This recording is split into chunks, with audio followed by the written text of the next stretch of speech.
말씀 봅니다. 오늘 성경의 말씀은 요한복음 6장 40절부터 59절의 말씀이 오늘 우리가 함께 볼 본문의 말씀이고, 그 중에서 6장 55절에 기록되어 있는 한 절의 말씀을 함께 봉독하도록 하겠습니다. 요한복음 6장 55절, 다 찾으신 줄 알고 한 목소리를 함께 봉독합니다. 내 살을 먹고 내 피를, 내 살은 참된 양식이요 내 피는 참된 음료로다. 아멘. 자, 만나냐 영생이냐라는 말씀을 가지고 여러분들과 함께 은혜를 나누도록 하겠습니다. 지금 오늘 본문의 말씀은 우리가 지난 시간에 보았던 것처럼 요한복음 6장 40절부터 59절까지 하나님과 인간과에 대한 늘 어긋난 선문답으로 이어지고, 그 선문답은 오늘날까지 이어져 가고 있더라라는 것을 지난 시간 여러분들에게 말씀을 드렸습니다. 그래서 만나를 상징하는 것은 그 만나 안에는 두 가지 의미가 있더라라고 말씀을 드렸죠. 첫 번째는 무엇입니까? 예수 그리스도에 의해서 죄와 허물로 죽어있는 이들이 오직 하나님의 은혜로 하늘의 떡이신 예수 그리스도로 말미암아 살아나는 복음을 설명하기 위한 도구로 만나가 사용되었고, 또한 죄인들은 절대 이 세상의 배부름에 의해서 하나님께 순종하지 못한다는 것을 보여준 것이 그 만나가 담겨져 있는 의미다라는 것을 우리가 함께 보았습니다.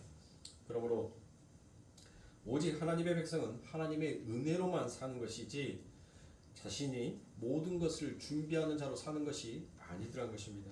그래서 내일을 걱정하지 말라고 하나님께서 말씀하십니다. 내일을 걱정한다는 것은 하나님의 일하심을 믿지 못한다라는 그와 같은 증거였죠. 그래서 제가 지난 시간에 열왕기하 2장 23절과 24절의 말씀을 여러분들에게 읽어드렸죠. 무엇을 말씀드렸습니까? 엘리사가 거기서 베델로 올라갔더니, 이 베델이라는 것은 여러분들 어디예요? 어디를 가리키는 거예요?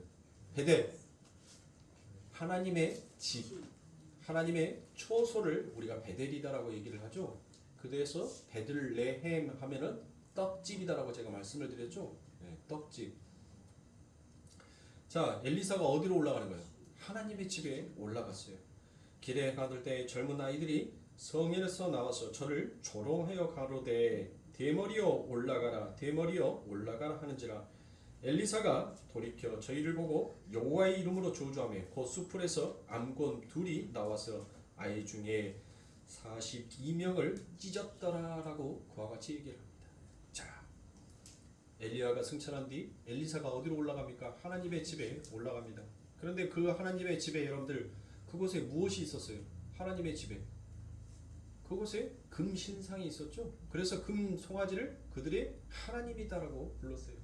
그러니까 이 어린 아이들이 이 엘리사에게 베델로 올라가라는 것은 무엇이에요? 하나님의, 니도 엘리야처럼 하나님의 집으로 올라가라는 거예요. 그 말은 무엇이에요? 더 이상 너가 믿고 있는 그 하나님은 우리들에게 있어서 필요가 없으니 너도 엘리야처럼 올라가라는 것입니다. 자, 그래서 여러분들 무엇합니까? 하나님을 거부해버리는 하나님의 백성들, 그들을 하나님께서 어떻게 하신다는 것이에요? 그들을 죽일 수밖에 없다는 것입니다. 하나님의 이름을 부르면서 하나님이 주시는 영원한 생명에 관심이 없고 이 세상의 힘에만 관심을 두는 것, 하나님 말고 다른 어떤 것에 자신을 의뢰하고 의존하는 것, 그것은 절대 하나님이 못 참는다라는 것을 그 곰이 42명의 아이들을 찢어 죽이는 모습으로 그와 같이 보여주는 것입니다. 그런데 이와 같은 말씀들이 성경에서는 여러분들 아주 곳곳에 여러분들 기록되어 있더라는 것이에요. 이 말씀이 여러분들 어디로 옮겨질 수 있습니까? 아이성의 전투로 옮겨질 수가 있죠. 하나님께서 택하셔서 그들에게 임재하시면서 그들 속에서 거하시면서 그들을 가나안으로 이끌어가는 하나님의 거처, 하나님의 초소가 바로 누구다라는 거예요? 이스라엘이죠. 이스라엘을 하나님께서 하나님의 거처다, 하나님의 초소다라고 그와 같이 말씀하셨으니까. 자, 그래서 이 백성들이 여러분들 무엇합니까? 오직 그들은 그들의 힘을 의지하는 것이 아니라 오직 누구만을 의지해야 되는 거예요? 하나님만을 의지해야 하는 것입니다. 이스라엘 백성들이 여리고 성에 여러분들 망치질 한번 한 적을 보셨습니까? 그들의 힘과 노력으로 여리고 성을 무너뜨렸을 만한 어떤 힘을 가지고 있었냐고, 어떤 무기를 가지고 있었습니까? 여러분들 그것은 누가 무너뜨리신 거예요? 하나님께서 무너뜨리신 것입니다. 하나님께서 그 여리고성을 13바퀴를 돌게 하신 것은 너희들이 그렇게 도는 것으로는 절대 저 여리고성이 무너지지 못할 것을 말합니다. 그것뿐만이 아니라 나아만에게 무엇을 하나님께서 말합니까? 네가 요단강에 가서 7번 담궜다 빼라라고 그와 같이 얘기합니다. 여러분들 나아만이 자기의 열심으로 그 요단강에 700번을 왔다 갔다 한다 하더라도 그 나은 병이 여러분들 그 한센병이 나았겠어요? 오직 하나님께서 낫게 해주셨더란 것입니다. 그렇게 하나님을 전적으로 하나님을 전적에 오직 의지해서 이끌려온 이스라엘이 이제 여리고를 함락시키고 아이성이라는 작은 성령을 공략하기 위해서 그들이 무엇합니까? 정탐꾼을 보내죠. 그런데 그 정탐꾼이 가서 보니까 못하더란 것이에요. 아주 형편없더란 것입니다. 그러니까 한 3,000명만 보내자라고 그들이 이야기합니다. 그런데 여러분들 그 3,000명이 무엇합니까? 와장창 깨져버리죠. 자, 그들이 깨진 이유가 무엇입니까? 그 이유를 하나님께서 말씀하셔요. 이 성은 바로 누구 거다는 거예요? 하나님 거다라는 것이죠. 하나님 거. 너희의 힘으로, 너희의 능력으로, 너희의 열심으로 무너뜨린 성이 아니다라는 것이에요. 모든 것은 다 하나님의 은혜다라는 것을 그들에게 하나님은 또다시 한번 가르치고 싶었던 것입니다. 그들이 광야의 삶을 살아오면서 여러분들 무엇했어요? 하나님의 일하심이 하나님의 은혜가 무엇인지 그들은 철저하게 눈으로 보았고 확인했던 자들이었어요. 그래서 그들의 삶 가운데서 내일을 염려하지 말고 오직 내 눈앞에 있는 누구만을 의지하게끔 하나님만을 의지하게끔 하나님께서는 그들을 가르치고 설명하고 말씀하셨던 것이죠. 그래서 그 모든 것들을 통하여서 이 모든 것이 전부 다 하나님의 은혜로 우리가 누리고 사는 것이라는 것을 하나님은 그들에게 가르치고 싶었고 그들의 입에서 하나님 감사합니다라는 그와 같은 찬송이 그들의 입에서 터져나오기를 하나님께서 간절하게 바라셨단 말이에요. 그런데 여러분들 무엇입니까? 이 아이성 전투에서 충분히 여러분들이 이길 수도 있는 전투였어요. 그렇죠. 누가 봐도 3,000명 정도 가면 충분히 여러분들 승산 있는 전투였단 말이에요. 그런데 여러분들 그 3,000명이 전부 다 와장창 다 깨져버립니다. 하나님께서 무엇을 말했어요? 어떤 것을 명령했을까요? 저 성의 재물은 전부 다 누구의 것이다? 하나님의 것이다라는 것입니다. 그래서 그 성에 있는 모든 것들을 다 누구에게 바치라라고 얘기합니까? 하나님 앞에 바치라라고 얘기합니다. 그런데 여러분들 그 안에서 무슨 일이 일어납니까? 그 아이성 전투를 점령하고 난 다음에 거기에 모든 편취물들을 거기에 모든 재물들을 이제 가지고 옵니다. 가지고 오는데 여러분들 거기에서 누가? 아간이 욕심을 내죠. 외투와 한벌과 금을 숨겨버립니다. 그것으로 인하여서 여러분들 그 아간은 무엇하게 됩니까? 바로 이 아간의 마음속에서는 그 외투와 한벌과 금을 챙겼다는 것은 그 하나님의 은혜를 믿지 못하고 나의 미래를 설계해 보겠다라는 그 미래에 대한 공포심과 두려움이 그 안에는 작용했던 것이죠. 그래서 그는 하나님을 의지하는 것이 아니라 눈에 보여지는 세상의 힘을 의지하였던 것입니다. 그래서 하나님께서는 무엇합니까? 그의 아들들과 딸들, 가축들을 전부 다 무엇하게 합니까? 돌로 쳐 죽이게 합니다. 그래서 그 아간이 그 아들과 그 가축과 그 자녀들이 모두 죽은 것을 여러분들 무엇이다라고 부릅니까? 성경에서는 그거를 바로 아골의 골짜기다라고 그와 같이 얘기를 하죠. 하나님의 집 베델에서 하나님 위에 다른 것들을 의존하는 것은 결코 하나님께서 참을 수 없음을 보여주는 것입니다. 그것이 외투 한 벌이고 금 조금이라 할지라도 하나님은 내일을 너희들에게로 준비하는 것을 내가 참지 못한다는 것을 하나님께서 말씀하고 있는 것입니다. 그런데 여러분들 구약에만 그랬을까요? 신약에서도 여러분들 누가 그랬습니까? 이 아간과 같은 똑같은 행동을 한 사람이 있어요. 초대교회 때 아나니와 사피라 그들이 무엇했어요? 그들이 자기의 전 재산을 팔아서 무엇했습니까? 자기도 저와 같이 무엇을 받고 싶었어요? 존경을 받고 싶었어요. 많은 사람도 칭찬을 받고 싶었어요. 그래서 전 재산을 팔았습니다. 그런데 무엇하는입니까? 덜컥 겁이 나더란 것입니다. 아 이제 이것을 다 교회에 바쳐버리면 우리는 내일은 무엇을 먹고 살까? 그래서 그들이 무엇합니까? 그 내일에 대한 걱정으로 그들이 조금 남겨두고 그리고 난 다음에 하나님 앞에 바치죠. 그때 하나님께서 무엇합니까? 아나니아와 그 삽비라를 가감하게 죽여버립니다. 보세요. 하나님께서는 인간이 하나님을 전적으로 의지하지 못하고 자신의 내일을 개척해 보겠다라고 자신의 곤모술수를 동원하는 것을 하나님은 결코 용서치 못한다는 것을 그것을 바로 열왕기하에서 바로 그 곰이 그 아이들을 찢어 죽인 것처럼 그렇게 하나님은 그들을 향하여서 죽이더란 것이에요. 여러분들 우리는 무엇합니까? 우리는 지금 아버지 하나님의 무엇이 되어 있습니까? 하나님의 우리를 초소다라고 얘기를 하잖아요. 하나님의 교회다라고 얘기를 하지 않습니까? 우리가 곧 이제 하나님의 베델이 된 거예요. 하나님이 거하는 초소가 되었단 말이에요. 그래서 고린도전서 3장 16절에서 너희가 하나님의 성전인 것과 하나님의 성령이 그 안에 거하시는 것을 알지 못하느냐라고 그와 같이 얘기합니다. 그러니까 우리가 지금 무엇이 되었다는 거예요? 이제 하나님의 성전이 되었다는 거예요. 그리고 그 하나님의 성전 안에 누가 임재하여 계신다는 거예요? 하나님의 성령, 하나님이 임재하여 계신다라고 얘기합니다. 자, 그러면 우리는 이제 어떻게 살아야 되겠습니까?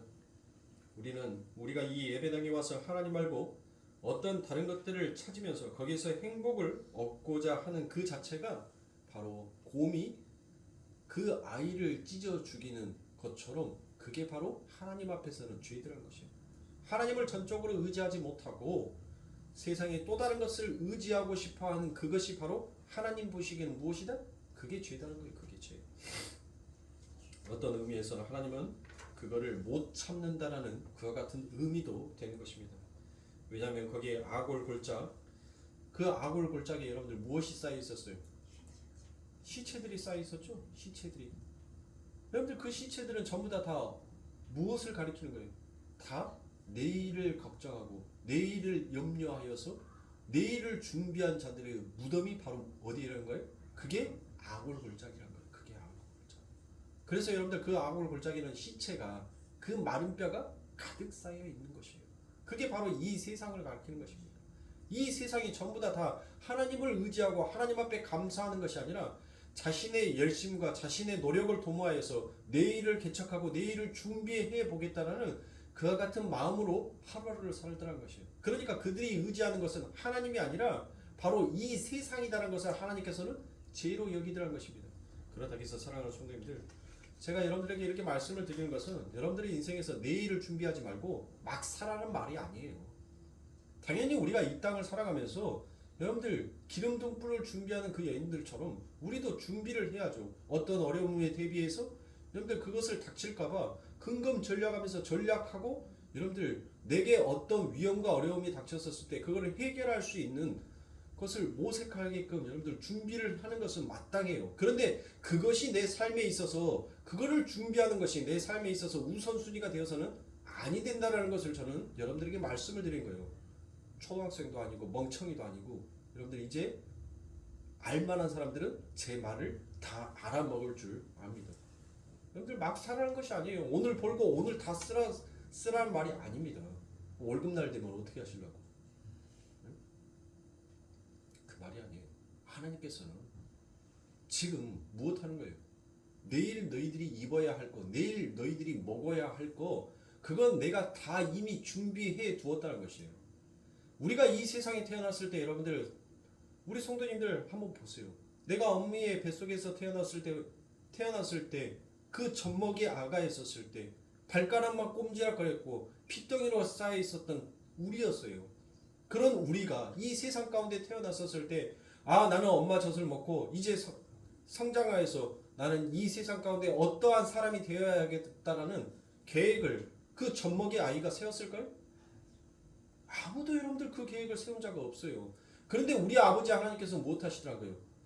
우리가 그 어미의 복중에 있었을 때부터 우리를 알았고 우리를 위해서 하나님은 그 계획과 뜻을 이미 완료시켜 놨다는 것이에요. 그리고 그 하나님의 계획과 뜻으로 우리를 기르시고 입히시고 먹이시고 자라게 하시더란 것이에요. 이것을 아는 자가 무엇을 염려합니까? 내일의 것을 걱정할 필요가 없어요. 여러분들 아기들이 내일을 걱정하는 거 봤어요? 아, 내가 오늘 이 어미의 젖을 이렇게 많이 먹어버리면 내일은 우리의 어미의 젖이 안 나오면 어떡하지? 그래서 더 악착같이 여러분들 빠는 아이를 봤습니까? 아니죠. 어느 정도 일정의 배가 부르면 여러분들 그 아이는 어미의 젖을 떼게끔 되어 있어요. 그 입을 뗀단 말이에요. 마찬가지입니다. 우리가 염려할 것은 여러분들 이 세상의 것이 아니라는 거예요. 예수님은 그것을 얘기하고 있어요. 계속적으로 이 요한복음에서 그 말씀을 하고 있습니다. 너희가 의지해야 할 것은 바로 누구다라는 거예요. 하나님이다라는 거예요. 여호와다라는 거예요. 그런데 왜 자꾸 너희들은 내가 아닌 세상의 것들을 자꾸 너희의 의지 삼으려고 하냐라고 얘기하는 것입니다. 너희들 아무리 이 세상으로 돈으로 사람으로 명예로 너희의 치부와 너희의 부끄러움을 감추려 해봤자 그거는 무화과 잎과 같다는 것이에요. 결국 생명이 끊어져 버린 이파리는 마를 수밖에 없는 것입니다. 영원한 치부를 가릴 수가 없는 거예요. 하나님께서는 하나님을 의지하기를 원하는 거예요. 그래야지 못합니까? 너의 진짜 그 부끄러움을 완벽하게 가려줄 수 있는 분은 바로 나 여호와 하나님 한 분밖에 없다라는 것을 당신의 백성들에게 끊임없이 창세기에서부터 말하였습니다. 그런데 여러분들 못합니까? 아무도 그와 같은 얘기를 들을 자가 없고 그 이야기를 즐거워하는 자도 없더란 것입니다. 그래서 여러분들 그 아버지 하나님께서 우리들의 삶 가운데 못합니까? 우리들의 손으로는 절대 이 세상의 것을 여러분들 버릴 수 있어요? 없지요. 못 버린단 말이에요. 우리는 절대로 이 세상의 것을 못 버려요. 그래서 아버지 하나님께서 못하는 겁니까? 그래, 너희는 너희의 힘으로는 버릴 수가 없지. 그래서 내가 이제 너희의 그 필요 없는 것들을 내가 이제 버려줄게라고 해서 하나님께서는 우리의 삶 가운데 그 버림을 택하신 거예요. 세상의 더러움을 버려야지만이 그 안에 깨끗함이 채워질 수 있는 하늘의 방식을 하나님께서는 택하신 것입니다. 그래서 어떤 사람에게는 하나님께서 무엇을 합니까? 그의 건강을 버려버리십니다.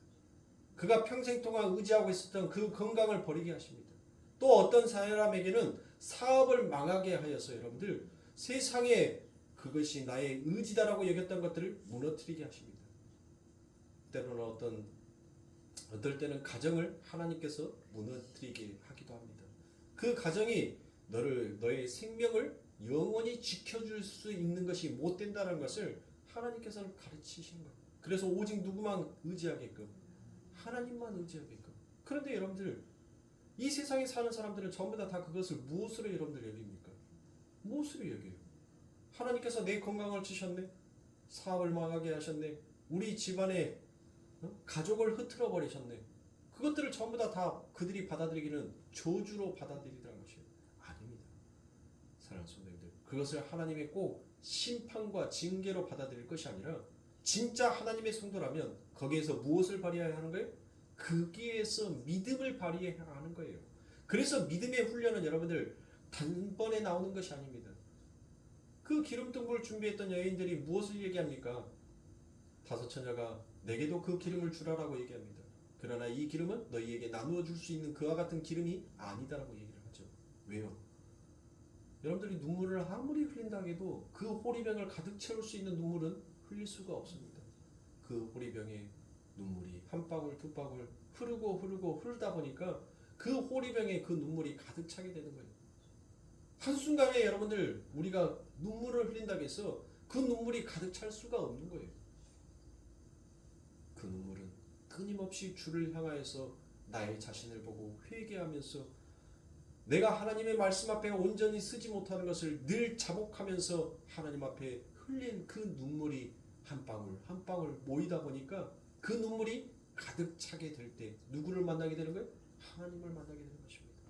그러므로 사랑하는 성도님들, 우리가 진짜 믿음을 발휘할 수 있게끔 하나님께서는 때로는 우리가 붙들고 의지하고 있는 것들을 못하는 거예요. 하나님께서는 그것을 뺏어서 버려버리시라는 것입니다. 그건 너희들의 삶 가운데 있어서 결코 영생을 얻는 데 도움이 될 수 없더라는 것입니다. 그러니 사랑하는 성도님들, 그것을 너무 내가 하나님 앞에 무엇을 잘못해서 하나님께서 내게 이와 같은 일들을 행하셨는가라고 생각하지 마세요. 또 어떤 사람들은 여러분들 무엇을 얘기해요? 끊다가면 여러분들 누구를 얘기해? 귀신을 얘기하죠. 귀신이 해방해서 이와 같이 하나님 앞에 올 복을 막았다라고 얘기를 합니다. 그래서 여러분들 전부 다 뭘 해요? 아픈 것도 누구 탓? 아픈 것도 귀신 탓. 예? 감기 걸린 것도 귀신 탓이다라고 얘기해요. 귀신 논자들 여러분들 들어보면 그러잖아요. 모든 것이 다 귀신이 그 사람을 괴롭혀서 여러분들 됐다라고 얘기를 해요. 근데 천만의 말씀이에요. 왜 여러분들 왜 귀신에게 전가하냐 말이에요. 왜? 내가 마귀인데, 내가 뱀인데, 내가 다 저질러 놓고 왜 그것을 귀신에게 전가하냔 말이에요. 내가 했잖아요. 내가. 날 추운 날 여러분들 뭐 하면 돼요? 날이 추우면 옷을 따뜻하게 입고 다니면 돼요. 내가 내 몸이 피곤하면 좀 모든 일들을 중단해서 여러분들 쉬면 되는 거예요. 그런데 내가 했단 말이에요. 내 고집이, 내 악착 같은 의지가 그것을 내가 했어요, 여러분들. 교회 오면 여러분들 꼭 잠자는 사람들 있죠. 그렇죠? 자기가 잠잔다는 것을 인지하고 알면 무엇하면 돼요? 교회 오기 전에 1시간, 2시간 전에 집에서 한 30분이라도 자면 교회 와서 여러분들 결코 잠 안 와요. 안 온다니까요. 그런데 교회만 오면 꼭 잠자는 사람들이 있어요. 그 전날 새벽 2시, 3시까지 TV 보다가 그때서야 헐레벌떡 내일 교회 가는 날이지. 그러고 난 다음에 잠자니 여러분들 뭐 합니까? 따뜻하고 시원하니까 교회 안에서 잠자는 거예요. 자는 거. 그런데 나는 할 거 다 했다는 거예요. 하나님 앞에. 내가 한 거예요. 뭔 귀신이 여러분들 리모컨 가지고 귀신이 계속 채널 돌려준 적 봤어요? 귀신이 내 입에다가 대놓고 에치에치하고 재채기 하던가요? 내가 했단 말이에요. 자꾸 귀신에게 전가시키지 말아요.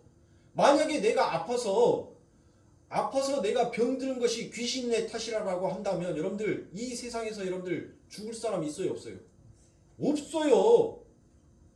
근데 왜 이 세상은 자꾸 사람들이 죽어나가냔 말이에요. 왜 사람이 죽냔 말이에요. 그걸 왜 귀신에게 전가하냐고요. 그러므로 사랑하는 성도님들 자꾸 남에게 전가하려고 하지 말고 내 삶 가운데 어떤 고난과 어려움이 닥쳐왔었을 때 내 자신을 살피시란 말이에요. 나를 바라보세요. 내가 과연 하나님을 의지하고 있는지 아니면 내일이 걱정되고 두려워하는 그 마음에 내가 이 세상을 의지하고 있었던 그것이 바로 오늘의 이 결과로 내 삶 가운데 다가온 것은 아닌지 우리의 영혼을 살피시기 바랍니다. 내 영혼을 살피지도 아니하고 모든 것을 다른 사람에게 전가하지 말란 말이에요. 다른 사람에게 전가하니까 여러분들 뭐가 안 나오는 거예요? 하나님께서 우리들에게 지상 명령을 내리셨죠. 어떤 명령입니까? 하나님 사랑, 이웃 사랑이에요. 그 법은 하나예요. 하나님께서 첫 번째는 하나님의 사랑이요, 둘째는 이웃의 사랑이다라고 하니까 그게 또 나누어서 분리된 것처럼 여러분 보이는데 결국 하나예요. 하나. 여러분들 우리 예수님께서 오늘 본문의 말씀에서 우리에게 무엇을 준다라고 얘기합니까? 무엇을 주기를 원한다고요? 영생을 주기를 원한다라고 하는 것이죠. 영생. 그러면 영생은 여러분들 또 다른 말로 무엇으로 표현할 수 있어요? 내가 너희들에게 사랑을 주겠다는 거예요. 하나님의 사랑, 이웃의 사랑. 내가 하나님의 사랑을 내가 갖고 있으니까 내가 그 하나님의 사랑을 너희들에게도 주고 싶다는 거예요. 그게 바로 영생인 거예요. 그 하나님의 사랑이 우리들에게 주어지게 되자 우리가 그 하나님의 사랑을 받음으로 무엇하게 되는 겁니까? 죄와 사망의 법에서 생명의 성령의 법으로 일어날 수 있게 되는 것이에요. 만약에 하나님께서 그래 이놈들이 내 아들을 죽인 놈들이야. 그래서 너희들은 마땅히 죄와 사망의 법에 의해서 철저하게 너희들은 그 죄의 싹을 받아야 해 라고 한다면 어느 누구도 여러분들 이 인류에서 살아남을 수 있는 자가 아무도 없습니다. 그런데 그 하나님이 우리들에게 무엇을 주시겠다고? 영생을 주시겠다고 얘기하잖아요. 그 말은 뭔 말이에요? 우리들에게 너희에게 사랑을 주겠다는 거예요. 내가 이제 너희들을 용서하겠다는 거예요. 내가 너희들의 모든 것들을 관용하고 수용하겠다는 것이에요. 내가 너희들의 모든 것에 있어서 이제 인내하겠다는 것이에요. 내가 제사는 어디에서 나왔어요? 율법에서 나왔죠. 그래서 예수님께서 무엇을 합니까? 하나님께서 무엇을 얘기하는 거예요? 내가 너희들에게 제사를 원하는 것이 아니라 나는 너희들에게 인애를 원한다라고 얘기하잖아요. 내가 너희들에게 원하는 것은 긍휼을 원한다라고 하잖아요. 왜요? 내가 너희들을 율법으로 다스렸다면 너희들은 다 죽어야 할 자이지만 내가 그 율법을 내려놓음으로 인하여서 못한다는 거예요. 율법을 내려놓으니까 사랑이 나오더라는 것이에요. 그래서 내가 그 사랑으로 너희를 긍휼히 여기고 너희에게 은혜를 베풀었던 것을 너희가 안다면 너희들도 무엇을 할 줄 알아야 된다는 거예요. 그 긍휼과 인애로 하나님을 사랑하고 이웃을 사랑할 줄 알아야 한다는 것입니다. 그러므로 사랑하는 성도님들, 제가 여러분들에게 이렇게 말씀을 드리면 우리 목사님은 세상의 것을 구하는 것이 죄다라고 얘기를 했다라고 그와 같이 바보 같은 소리 좀 하지 마시고, 예? 우리 교회는 아닌 것 같아요. 자꾸 그런 말하면. 예? 뭐 자다가 삼천포로 빠지는 사람도 아니고 같은 한 공간에 있으면서 왜 엉뚱한 소리로 엉뚱한 말을 하냔 말이에요. 다 같은 말을 똑같이 들었는데 왜 엉뚱하게 복음을 또 만들어 갖고 전달하냔 말이에요. 그러지 마시고, 제가 지금 말씀드리고 싶은 요지는 여러분들 뭐예요? 여러분들이 내일에 대한 걱정을, 어찌 인간이 육의 몸을 입고 있는데 내일에 대한 염려와 걱정을 하지 않을 인간이 누가 있겠습니까? 당장 여러분들이 사업이 망하고 여러분들의 가정에 어려움이 닥친다면 여러분들 하나님보다는 먼저 그 걱정에 대한 두려움이 먼저 머릿속에서 가득 채워지는 것이 그게 인간이란 말이에요. 그게 사람이에요. 그게 맞아요. 그런데 우리에게는 하나님께서 무엇을 주셨습니까? 세상 사람들이 없는 그 믿음을, 은혜를 주셨단 말이에요. 그래서 그 믿음을, 그 은혜를 우리는 그때에 발휘할 수 있어야 돼요. 하나님, 나는 도저히 내 머리로서나 내 앞에 있는 이 문제를 하나님 털어낼 수도 없고 하나님 머릿속에서 지울 수도 없습니다. 온통 이 문제가 내 삶의 모든 발목을 잡고 있습니다. 걸림돌이 되어버렸어요. 하나님의 말씀을 보는 것도, 하나님의 말씀을 듣는 것도, 하나님 앞에 가까이 가는 것도, 하나님, 내가 이 문제로 인해서 제가 하나님과 더 멀어지는 자와 같습니다. 그러니 하나님, 이 문제를 더 이상 문제가 되지 아니하도록 하나님, 내 마음속에 주님께서 주신 평정심을 주시옵소서. 그래서 그 문제 속에 담겨져 있는 진짜 문제가 무엇인지를 하나님 바라볼 수 있는 눈을 주시옵소서. 내가 이것으로 인하여서 더 이상 근심하고 걱정하지 아니하는 자가 되게 해 주시옵소서. 이 문제를 일으키는 자를 하나님, 내가 원수처럼 미워하는 것이 아니라 그 문제 속에 담겨져 있는 내가 그를 사랑하지 못하는 나의 진실된 모습을 하나님 발견하게 해 주시옵소서. 이게 하나님께서 우리들에게 요구하신 제사인 거예요. 근데 오늘날 성도들을 보시란 말이에요. 교회 와서 다 못하고 있어요. 삼박자의 축복만 원하더란 것이에요. 영혼의 축복, 육의 축복. 하나님 믿으면 만사형통이라는 그것만 바라보고 있어요. 그거는 여러분들 뭐예요? 베델이라나 하나님의 거처 안에 여러분들 무엇을 만들어 놓고 있어요? 한쪽에는 하나님을 섬긴다는 그 하나님의 집에서 금송아지를 세워놓고 이가 우리를 애굽에서 인도한 하나님이다라고 얘기하는 것과 똑같은 거라는 것이에요. 그거는 하나님의 은혜에 대한 배신인 것입니다. 그러므로 사랑하는 성도님들, 아버지 하나님께서 우리들에게 그런 것들을 구하지 말라는 것이 아니에요. 오히려 하나님께서는 더 열받죠. 더 열받는 거예요. 아니, 하나님 앞에 구해야 되는데 자꾸 다른 아빠가 누구예요? 응? 마귀야, 나 돈이 필요해. 나 뭐가 필요해. 나 이것이 필요해. 너는 세상의 임금이니까, 너는 세상의 왕이니까 이것도 주고 나한테 이것도 줄 수 있니? 라고 자꾸 그걸 요구한다면 하나님은 못하는 거예요. 더 열받는 거예요, 여러분들.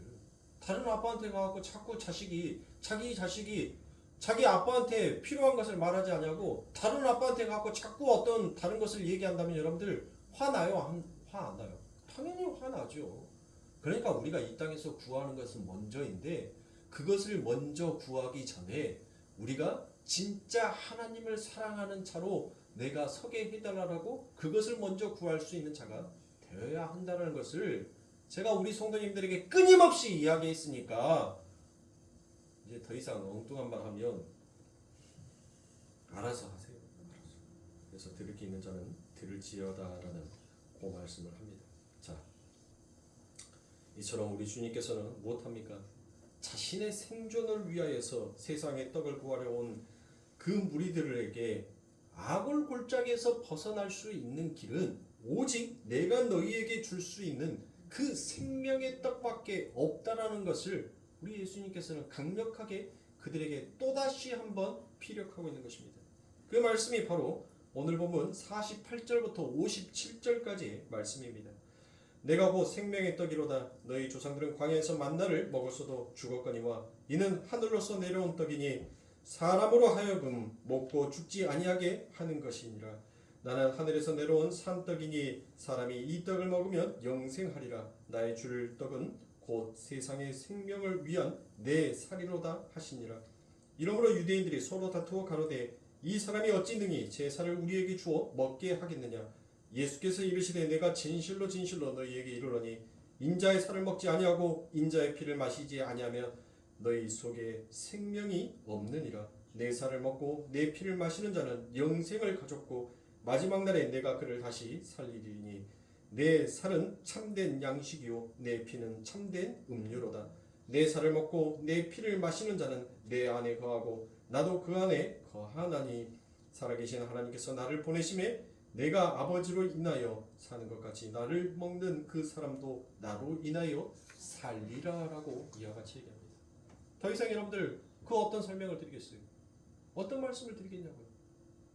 우리들의 삶 가운데 있어서 세상의 떡을 하나님께서 무엇합니까? 구하지 말라는 거예요. 너희들이 세상의 떡을 구하기 전에 너희의 필요한 것을 여러분들 무엇한다는 거예요? 하나님께서는 이미 다 준비해 두셨다는 것이에요. 그러므로 너희들은 날마다 너희가 구해야 할 것은 무엇이라는 거예요? 예수를 구하라는 거예요. 그 안에 참된 음료와 참된 떡이 있다는 것이에요. 그러니까 여러분들 오늘 본문의 말씀, 아니 성경 전체의 말씀 속에서 무엇을 얘기하고 있습니까? 성경에서는 그 어떤 한 구절도 너희들의 육신의 배를 부리고 육신의 목을 축이게 하는 것은 주님이 공급해 주시겠다는 그와 같은 말씀이 있어요, 없어요? 단 한 구절도 없어요. 내가 너희의 육신의 배를 부리게 해주고 육신의 목을 축이게끔 내게 구하는 것을 내가 모든 것을 다 이루어 주겠다라는 그 말씀이 없더란 것이에요. 들어있지가 않아요. 오늘 본문의 말씀에서도 안 들어있습니다. 그러므로 살아가는 성도님들, 하나님께서 우리들에게 구하라는 것은 오직 영생밖에 없는 것입니다. 그래서 예수님께서 무엇을 합니까? 너는 먼저 하나님의 나라와 그의 의를 구하라라고 얘기를 하지 않습니까?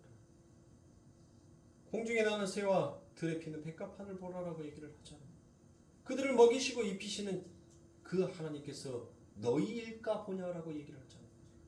그러니까 우리가 구해야 할 것은 누구다는 거예요? 의인은 누구예요? 그래요. 로마서의 말씀에서 의인은 없나니 하나도 없다라고 얘기를 하잖아요.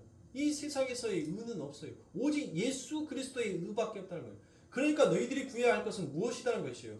그 하나님의 백성, 너희가 하나님의 나라의 백성이라면 당연히 하나님을 구하는 것이 그게 마땅하다는 것이에요. 그게 먼저다라는 것입니다. 자, 이처럼 예수님께서 얼마나 교회를 향하여서 목이 터져라고 외치고 있습니다. 그런데 이런 예수 그리스도의 외침에 이 세상의 하나님의 백성 성도라고 하고 하나님의 성전이다라고 하는 자들이 하나님 앞에 여러분들 무엇을 얘기하고 있냔 말이에요. 하나님께서 그것을 주시지 아니하겠다라고 얘기하니까 여러분들 또다시 엉뚱한 선문답을 하는 것을 성경에서 볼 수 있습니다. 그 말씀이 누구예요? 그 말씀이 바로 누가복음 12장 13절부터 15절의 말씀입니다. 무리 중에 한 사람이 이르되 선생님 내 형을 명하여 유업을 나와 나누게 하소서 하니 이르시되 이 사람아 누가 너를 너희의 재판장이나 물건 나누는 자로 세웠느냐 하시고 저희에게 이르시되 삼가 모든 탐심을 물리치라 사람의 생명이 그 소유에 넉넉한 데 있지 아니하리라 하시고라고 그와 같이 얘기합니다. 사람의 생명은 여러분들 어디에 있지 아니하다고요? 소유에 있지 아니하다는 것이에요. 많고 적음에 있지 아니하다는 것이에요. 여러분들이 100평짜리 집에 산다 하더라도 여러분들은 죽어요. 여러분들이 10평짜리 집에 산다 하더라도 여러분은 죽습니다. 죽는 것은 여러분들 똑같다는 것이에요. 똑같다는 거예요. 그러니까 예수님께서 무엇을 얘기합니까? 너희의 생명이 소유에 있는 것이 아니다라고 얘기합니다. 그러니까 어떤 사람이 지금 자신의 형이 아버지의 유산을 가지고 한 푼도 안 주고 부당하게 모든 것을 차지합니다. 그래서 주님에게 랍비여 선생이여 하면서 그 예수님께 나오지요. 자, 여러분들 보세요. 우리가 한번 생각해 보자. 이 동생이 나빠요? 왜 나빠요? 나쁜 근거를 한번 대보세요. 왜 나쁘냔 말이에요. 아니, 형이 아버지로부터 그 유산을 받았는데 당연히 그 형이 차지할 것이 아니라 그 동생에게도 못합니까? 나눠줘야 되는 것이 그게 인지상정 아닙니까? 그게 바로 하나님의 말씀 안에서 여러분들 무엇이에요? 그게 하나님 사랑, 이웃 사랑이잖아요. 나누라고 했으니까 하나님께서 우리의 말에도 여러분들 우리의 속담에도 뭐가 있어요? 콩 한 쪽도 나누라는 말이 있잖아요. 나눠야 되는 것이 여러분들 그게 정당한 거예요. 그게 도덕적이고 그게 바른 거란 말이에요. 그런데 보세요. 그가 못합니까? 예수님 앞에 나와서 하나님 이거 정말 부당한 거 아닙니까? 이렇게 나눠야 하는 것이 정당한 거 아닙니까? 라고 얘기를 합니다. 그런데 예수님이 못해요. 오히려 야단을 쳐야 할 자는 누구입니까? 그 형을 불러다가 그 형을 야단을 쳐야죠. 너 왜 니만 그렇게 탐심을 부려서 다 갖고 있어? 동생에게도 좀 나누어 줘야지. 네가 좀 80%를 가지면 20%라도 동생에게 좀 주어라 라고 말할 수도 있잖아요. 그러면 얼마나 좋습니까? 그런데 예수님께서는 못합니까? 전혀 그런 말씀을 하지 않으세요. 누가 나를 재판장으로 세웠으면 누가 나를 물건 나누는 자로 세웠냐는 것이에요. 그렇죠. 성경에서 그렇게 말하니까. 오히려 뭐합니까? 주님 앞에 찾아온 자에게 주님은 야단을 쳐버리신단 말이에요. 그 말은 무엇입니까? 너희들이 아무리 이 세상의 것을 너희들 스스로 정당하다라고 여기면서 내게 나와서 그것을 요구해도 그것은 나에게는 아무 필요 없는 것이다. 그것이 생명과는 전혀 관계없는 일이라는 것이에요. 그래서 우리 예수님께서 못하는 겁니까? 그 청년에게 야단을 치시는 것입니다. 그것이 너의 생명과 바꿀 수 있을 만큼 너의 인생에서 그것이 가장 중대하느냐라고 이야기하는 것입니다. 마찬가지예요. 오늘날 수많은 사람들이 하나님 앞에 나왔습니다. 정성을 바쳐요. 헌금을 바쳐요. 시간을 바칩니다. 그러고 난 다음에 하나님 앞에 수없이 많은 것들을 요구합니다. 그것이 정당하든 부당하든 하나님께서는 그것을 원하는 바가 아니더라는 것입니다. 너희가 진짜 내게 구해야 할 것은 바로 하나님의 사랑이라는 것이에요. 그 하나님의 얼굴의 그 빛을 우리에게 비추어 주는 것이 그게 너희들의 삶 가운데 복인 것을 너희들이 깨닫고 그 빛이 그 얼굴의 그 빛을 너희들이 늘 아련하고 살아가는 것, 늘 함께 하면서 살아가는 것, 그게 너희들의 삶 가운데 진정한 복이다라는 것을 하나님께서는 그들의 삶 가운데 말씀하고 싶어요. 그런데 우리들은 어떠냐 말이에요. 늘 앙중앙중거리지 않습니까? 하나님 줄 거면 아니 애 태우지 좀 말고 좀 빨리 좀 주세요라고 말하잖아요. 그건 뭐예요? 지금 이 청년과 똑같은 것이에요. 그것이 우리에게 우리의 생명과 바꿀 만한 중대한 상황이 아닌데 우리는 마치 그것이 생명보다도 내 삶 가운데 더 중요한 것처럼 늘 여기면서 살더란 것이에요. 그러니 하나님께서 못하는 겁니까? 목이 터져라고 외치는 거예요. 네 생명보다 그것이 진짜 귀하단 말이냐? 네 생명보다 이 세상의 소유가 그렇게 네에게는 값져 보이느냐? 그래서 예수님께서 무엇합니까? 어떠한 부자가 창고가 너무 적어서 더 이상 창고에 들일 수가 없으니까 그 창고를 조금 더 키우죠. 그리고 그 창고에 가득 쌓여져 있는 그의 양식을 보고 무엇합니까? 이제는 편히 쉬어서 먹고 눕고 즐기자라고 얘기합니다. 그때 예수님께서 무엇을 얘기합니까? 너희의 소유가 그렇게 너희의 소원대로 다 늘어났다 한들 너희의 생명이 땅으로 다시 되돌아가 버리면 그것은 누구의 것이 되냐라고 하나님께서 말하지 않습니까? 그러니까 예수님께서는 성경에서는 오직 영생, 구원이 되시는 예수 그리스도만 집중적으로 강조하고 있는 거예요. 예수님도 그것을 말씀하고 있는 거예요. 너희의 생명보다 이 세상에 있어서 중요한 것은 없다는 것을 말씀하는 겁니다. 그런데 하나님의 성도, 하나님의 백성이라고 하는 자들이 생명보다도 이 세상에 멍에를 주시옵소서, 이 세상에 물질을 주시옵소서, 이 세상에 건강을 주시옵소서라고 말하고 있으니 하나님께서 얼마나 개탄스럽지 않겠습니까? 그러므로 사랑하는 성도님들, 우리가 진짜 주 안에서 구해야 할 것, 진짜 주 안에서 발휘해야 할 것이 무엇인지를 요한 3서에서 그와 같은 말씀을 합니다. 요한 3서의 수신자인 가이오가 진리를 받아들이고 진리 안에서 행하는 것에 대한 칭찬과 더불어 그의 영적 강건함을 소원하더란 것입니다. 요한 3서 3절과 4절의 말씀에 보니 형제들아 와서 내게 있는 진리를 증거하되 내가 진리 안에 행한다 하니 내가 심히 기뻐하노라. 내가 내 자녀들이 진리 안에서 행한다 함을 듣는 것보다 더 즐거움이 없도다라고 그와 같이 얘기합니다. 사도 요한이 가이오라는 사람의 진리를 듣고 진리를 받아들여서 진리 안에서 행하고 있다라는 그와 같은 소식을 듣습니다. 그래서 이 사도 요한이 무엇이다라고 그에게 편지를 씁니까? 내가 심히 기쁘다라고 그와 같이 표현합니다. 이 심이라는 것은 여러분들 우리 하나님께서 쓰시지요. 천지 우주 만물을 창조하셨을 때 그 마지막 6번째 우리 하나님께서 누구를 창조하시고 이 말을 쓰십니까? 사람 창조하심을 보시고 하나님께서 심히 기뻤더라라고 그와 같이 얘기합니다. 그러니까 우리 하나님께서, 우리 아버지께서 여러분들 우리 자녀들의 모습을 보면서 여러분들 심히 기뻐한다라는 그 말씀이 바로 무엇인 거예요? 그게 바로 진리 안에서 행한다라는 것이에요.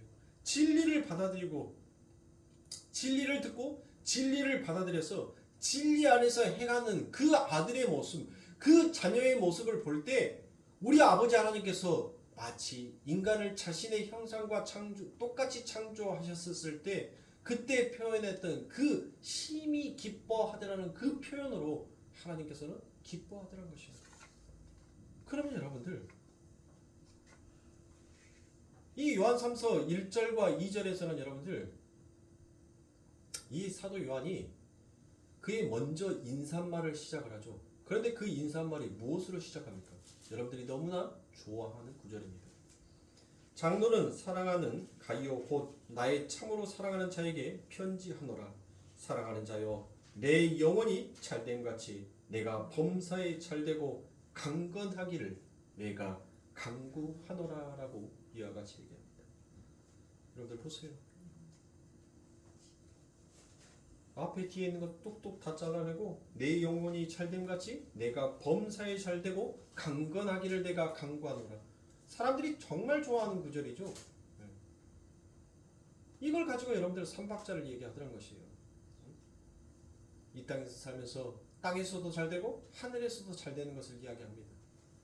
여러분들 그거는 성경의 깊은 뜻을 헤아리지 못하는 아주 우매한 자들이 말하는 그와 같은 소리예요. 이 요한은 분명 네가 무엇으로 잘되고 무엇에 범사하고 무엇에 강건하기를 원하는지를 우리가 좀 전에 읽었던 3절과 4절에서 그와 같이 얘기합니다. 무엇을 얘기했어요? 3절과 4절에서 진리를 듣고 진리를 받아들이며 진리를 행하는 거. 맞아요. 그렇습니다. 가이오가 그 전에 예수님을 알기 전에는 진리를 받아들이기 전에는 자기 욕심 따라 자기의 하고 싶은 대로 살았습니다. 그런데 진리를 받아들이고 하나님의 통치에 순복하여 진리 안에서 행하더라는 것입니다. 그게 바로 내 영혼이 잘된 것이다라고 사도 요한은 얘기합니다. 그러면 그것처럼 내가 범사에 잘되었으면 좋겠다는 기도는 과연 무엇이겠습니까? 너의 모든 일이 그것처럼 하나님의 통치 안에서 진리 안에서 행하는 것이라면 좋겠다라는 그와 같은 기도이더란 것입니다. 비록 내가 병에 걸리고 비록 내가 사업에 망하고 내가 진리 안에서 행한다면 그것이 바로 옳은 길이더란 것입니다. 그러니까 우리들의 삶 가운데 어떤 고난과 질고가 왔었을 때도 우리가 바르게 누구를 찾는다면 예수를 찾는다면 그것이 바로 하나님 앞에 옳은 길이더란 것이에요. 그런데 여러분들 무엇합니까? 우리는 그와 같은 질고와 어려움과 고난이 찾아오면 여러분들 넘어지기 쉽죠. 그래서 사도 요한은 그 뒤에 무엇을 붙입니까? 네가 진리를 행하는데 더욱더 강건해지기를 내가 기도하겠다는 것입니다. 그 진리를 행할 수 있게끔 그렇게 강건하여지기를 내가 바라더라는 것입니다. 그러니까 여러분들 여기 안에서는 세상에 그 어떤 소유의 말씀도 없어요. 어떤 말씀도 없다니까요. 30평대 살았던 사람이 30평에서 이제 60평으로 60평에서 100평으로 가는 그 말씀이 아니에요. 네? 30명 됐고 사업을 했던 사람이 30배, 60배, 100배, 60명으로 100명으로 직원이 늘어난다는 그것이 잘된 것이다라고 성경은 말하지 아니한단 말이에요. 성경에서 지금 말씀하고 있는 것은 바로 그 하나님의 말씀을 듣고 하나님의 말씀을 받아들인 그 하나님의 말씀에 들었으면 그 말씀 앞에 순복하고 그 말씀대로 행하는 것. 그러면 그 행함이 뭐겠어요? 우리는 말씀을 들었잖아요. 뭔 말씀을 들었어요? 하나님의 일은 하나님께서 보내시는 그 아들을 믿는 것이니라 라고 그와 같이 말씀했습니다. 우리는 그것을 들었잖아요. 그리고 그 말씀 앞에 우리가 아멘하고 순종했잖아요. 그러면 여러분들 우리는 무엇 해야 됩니까? 그 말씀대로 행해야 되죠. 그런데 그 말씀대로 행하기 위해서는 우리 안에서 여러분들 믿음이 필요하단 말이에요. 그래서 그 예수님께서 그 성령님께서 무엇 하는 거예요? 침 삼킬 틈 없이 우리를 위하여서 간구하는 거예요.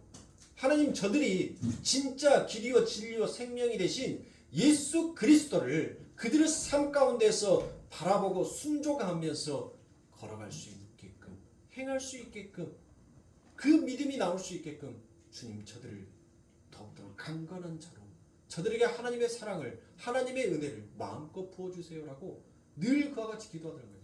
그 성령이 그 기도를 쉬어버리면 우리는 무엇하는 겁니까? 금송아지가 우리의 하나님이 돼버린단 말이에요. 우리 하나님께서 그 얼굴의 낯을 가려버리는 그 순간 금송아지가 우리를 이곳까지 인도하신 바로 하나님이다라는 엉뚱한 하나님을 섬기는 자가 되어버리더라는 것입니다. 그러므로 사랑하는 성도님들, 우리들의 삶 가운데 있어서 진짜 만사형통은 바로 그 아버지 하나님께서 우리들의 삶과 영원히 함께 해주고 계신다는 것이 그게 복인 거예요. 그 복을 아는 자는 여러분들 무엇하는 겁니까? 하나님께서 그 얼굴을 돌리지 못하게끔 하는 거예요. 여러분들 사랑하는 여인이 사랑하는 남편이 때로는 사랑하는 아내가 다른 멋진 여자를 보고 멋진 남자를 보고 한눈을 판다면 그의 품에 안겨있다면 여러분들 무엇하시겠어요? 네? 내 남편이 늘씬하고 이쁜 여자라 여러분들 단장에 팔짱을 끼고 그렇게 해서 여러분들 간다면 여러분들 어떻게 하시겠냐고. 발톱 나오죠? 네. 발톱 나올 거예요. 남자 같으면 삼손의 힘이 어디에서 불긋하고 솟아올라올 겁니다.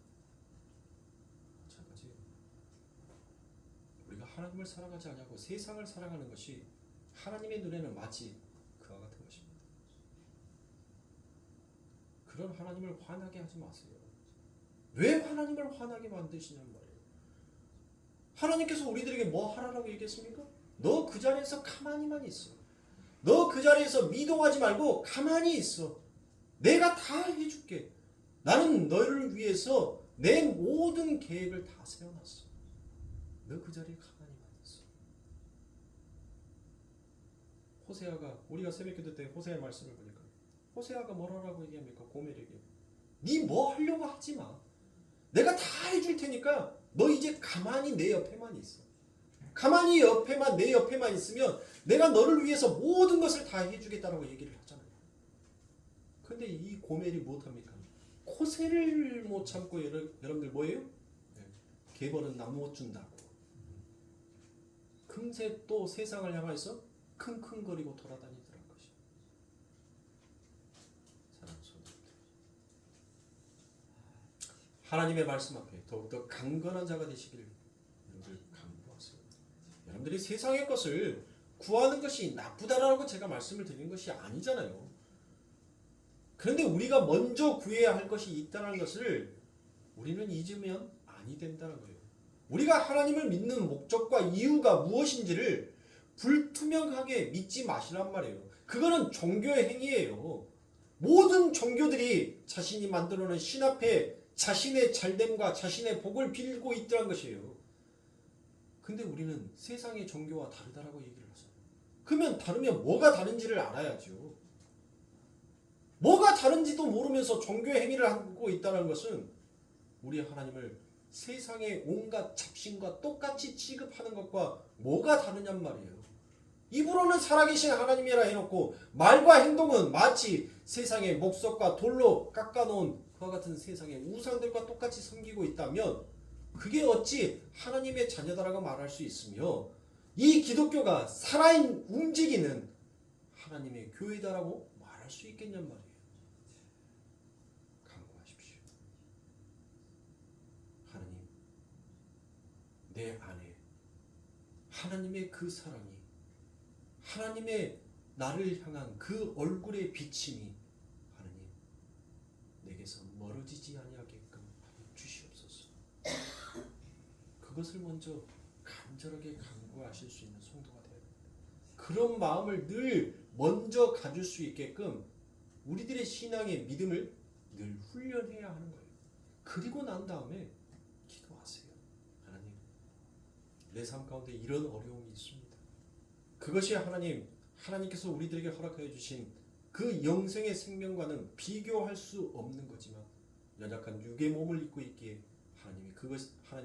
그것이 마치 생명보다 더 중요한 일처럼 내 삶 가운데 느껴질 때가 많습니다.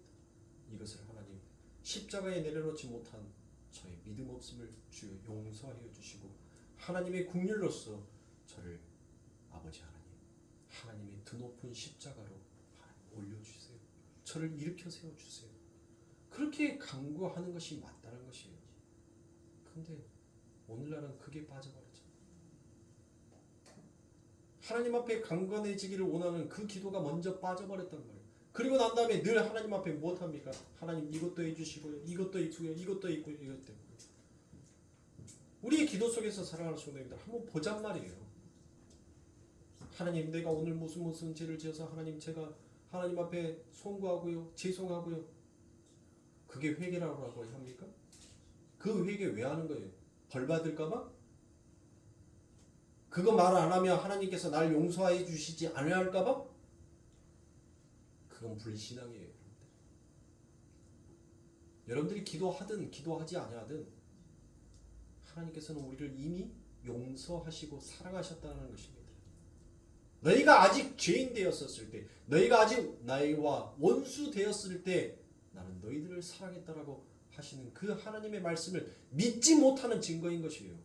그러니까 거짓된 회개는 이제 거두어 버리세요. 그리고 하나님의 은혜를 더욱더 전적으로 깨닫는데 온 기도에 전력을 쏟으십시오. 그리고 나머지의 기도는 성령이 여러분들을 이끌어서 기도하게 하실 겁니다. 그때 진짜 회개가 나오는 거예요. 입으로만 하는 회개 끝이란 말이에요. 절에서 마하바냐 바람일다 여러분들 그렇게 말하는 것과 하나님 죄송합니다. 하나님 용서해 주세요. 하나님 오늘도 내가 무슨 죄를 졌고요. 무슨 죄를 졌으니까 하나님의 긍휼과 하나님의 피로서 저를 깨끗하게 보혈을 시켜주시옵소서. 여러분들 좀 성장하셔야 돼요. 우리는 하나님의 말씀 앞에서 조금 더 자라나는 기도가 되어야 할 겁니다. 그런 너무나도 연약한 기도는 이제 그쳐야 할 때가 왔다는 것이에요. 이 대한민국 교회들이 하나님의 처소라고 하는 하나님의 백성들의 기도가 이제 바뀌어야 할 시점이 되었다는 것이에요. 거짓된 입술에 가증한 그 고백이 아니라 진실된 하나님의 말씀을 간구할 수 있는, 하나님의 그 얼굴의 낯을 늘 구할 수 있는 그 기도가 어쩌면 회개의 기도보다 더 먼저 앞서가야 할지 않겠습니까?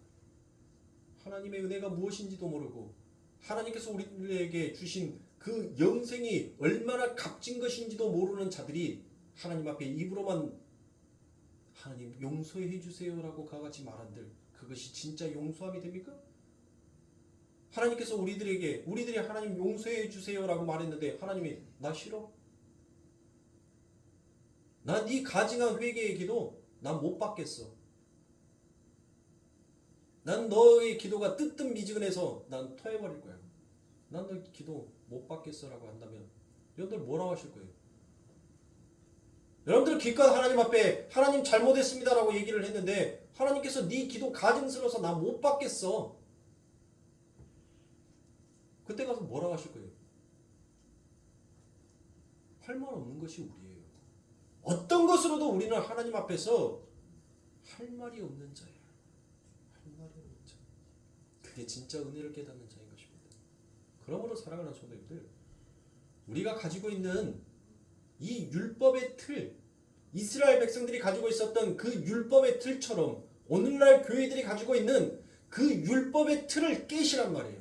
그리고 진짜 하나님을 간구하고 하나님의 그 은혜를 간절히 소망할 수 있는, 우리 아버지 하나님께서 심히 기뻐하시는 것이 무엇인지를 그 기도 속에서 발견할 수 있는